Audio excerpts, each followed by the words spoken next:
Social media అధ్యక్షులైనటువంటి Asampalli Sampath గారిని ఈ తీర్మానాన్ని ప్రవేశపెట్టడానికి రావాల్సిందిగా కోరుతా ఉన్నా. అదేవిధంగా ఈ తీర్మానాన్ని బలపరచడానికి చెన్నూరు పట్టణ సోషల్ మీడియా అధ్యక్షులు తాటికొండ సురేష్ గారు కూడా రెడీ ఉండాలి.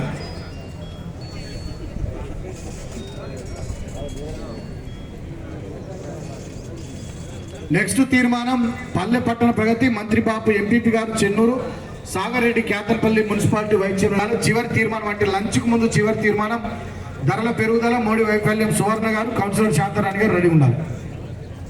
ఇప్పుడు విద్యా ఉద్యోగాల మీద తీర్మానం ప్రవేశపెడుతున్నది ఆసంపల్లి సంపత్.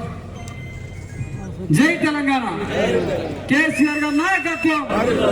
ఈరోజు రాష్ట్ర వ్యాప్తంగా కూడా అంగరంగ వైభవంగా జరుగుతున్నటువంటి ఈ తెలంగాణ రాష్ట్రంలో తెలంగాణ ప్రత్యేక రాష్ట్రం కొరకు అహర్నిశలు కష్టపడినటువంటి TRS party president BRS party యొక్క ఆవిర్భావ సభకు విచ్చేసినటువంటి మన చెన్నూరు అభివృద్ధి ప్రదాత ఈ యొక్క సభకు అధ్యక్షత వహిస్తున్నటువంటి నా దైవ సమానులు అన్న బాలకృష్ణ గారికి, అదేవిధంగా ఈ సభా వేదికపై ఆసీనులైనటువంటి ఎక్స్ఎమ్మెల్సీ అన్న పురాణం సతీష్ కుమార్ అన్న గారికి, అదేవిధంగా జడ్పీ చైర్పర్సన్ అక్క భాగ్యలక్ష్మి అక్క, అదేవిధంగా ఓదలన్న గారికి, అదేవిధంగా మా ప్రాంతంలో అన్ని రకాలుగా ముందుంటూ అందరిని ఆదుకుంటున్నటువంటి మా నాయకుడు వాళ్ళ శ్రీనివాసరావు గారికి, అదేవిధంగా స్టేజ్ పై ఉన్నటువంటి జడ్పీటీసీలకు, ఎంపీపీలకు, సర్పంచులకు, వార్డు మెంబర్లకు ప్రతి ఒక్కరికి కూడా పేరు పేరున శిరస్సు వంచి ధన్యవాదాలు తెలియజేసుకుంటూ, మరి ఈ చెన్నూరు యొక్క దుస్థితిని గుర్తించి కన్న తల్లి బాధను కడతీర్చగా కన్న కొడుకై కదిలి రావడం అనే విధంగా ఈ చెన్నూరు గడ్డను ఒక అంధకారంలో ఉన్నటువంటి చెన్నూరును మరి ఈరోజు ఒక సూర్యుడు ప్రకాశించే విధంగా బాణుని తాపం వల్లే ప్రకాశించే విధంగా మరి విలవిల వెలుగులు విరజిమ్మేటువంటి అభివృద్ధితో ముందుకు దూసుకెళ్తున్నటువంటి మా అన్న బాలకృష్ణ గారికి ప్రత్యేకంగా అభినందనలు తెలియజేసుకుంటూ, మరి ఈ ప్రపంచంలో కాదు ఈ దేశంలో ఈ రాష్ట్రంలో ఏ ప్రాంతంలోనైనా ముఖ్యంగా కావాల్సింది విద్యా వైద్యం ఉన్నప్పుడే ఈ ప్రాంతం అభివృద్ధి చెందాలని బాబాసాహెబ్ అంబేద్కర్ గారు అదేవిధంగా ఎంతో మంది మహానుభావులు ఆశించారు. కాబట్టి ఈ రోజు ఇంతమంది మందిలో ఇంత పెద్ద సభా వేదికపై నాకు ఈ సదావకాశాన్ని ఇచ్చినటువంటి అన్న బాలకృష్ణ గారికి ప్రత్యేకంగా అభినందనలు తెలియజేసుకుంటూ, మరి నాకు ఇచ్చినటువంటి అంశం విద్య. ఈరోజు విజ్ఞాన ప్రపంచం తలుపులు తెరవడానికి కావలసిన ముఖ్య సాధనం విద్యా విజ్ఞానంతో పాటు మనిషికి ఒక గుర్తింపునిస్తుంది, ఆత్మవిశ్వాసాన్ని పెంపొందిస్తుంది. గౌరవ ముఖ్యమంత్రి శ్రీ కేసీఆర్ గారి నాయకత్వంలో పాఠశాల విద్యతో మొదలుకొని విశ్వవిద్యాలయ స్థాయి వరకు పటిష్టమైన అభివృద్ధి ప్రణాళికతో ముందుకు వెళుతున్నది. తెలంగాణ ఏర్పడగానే ముఖ్యమంత్రి కేసీఆర్ గారు నూతన గురుకుల విద్యాలయాల స్థాపనకు నడుం బిగించారు.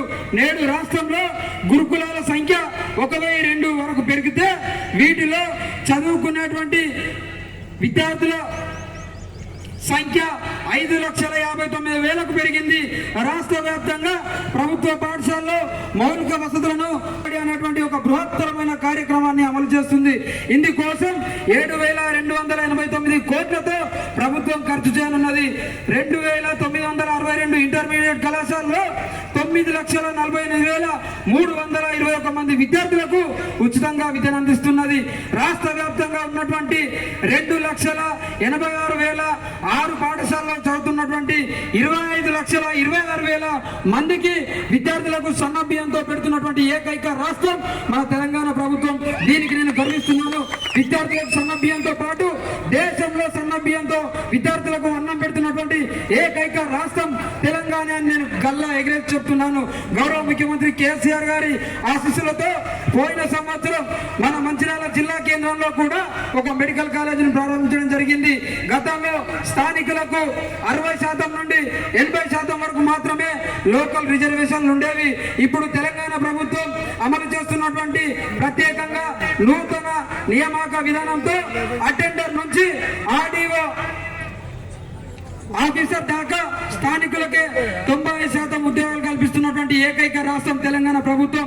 ఇది తెలంగాణ ప్రభుత్వం సాధించినటువంటి ఒక అద్భుతమైనటువంటి చారిత్రాత్మక విజయం అని చెప్పుకోక తప్పదు. 2014 జూన్ నుండి ఫిబ్రవరి 2022 దాకా ప్రత్యక్ష నియామక విధానం ద్వారా 1,61,572 ఉద్యోగాల భర్తీకి ప్రభుత్వం అనుమతించింది. వీటిలో 1,41,735 పోస్టుల ఎంపిక ఆల్రెడీ పూర్తయింది.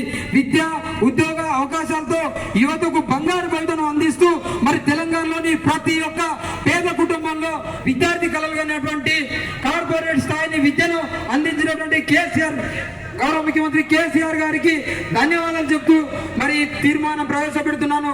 ఇంత మంచి అవకాశం నాకు కల్పించినటువంటి మా అన్న బాలకృష్ణ గారికి ఒకసారి నా శిరస్సు నుంచి అభినందనలు తెలియజేసుకుంటూ ఈ అవకాశం ఇచ్చినందుకు ధన్యవాదాలు తెలియజేసుకుంటూ జై తెలంగాణ, జై తెలంగాణ, జై బిఆర్ఎస్, జై బాలకృష్ణ. సంపత్ గారికి గట్టిగా చప్పట్లు కొట్టి వారు ప్రతిపాదించినటువంటి తీర్మానానికి మనము ఇప్పుడు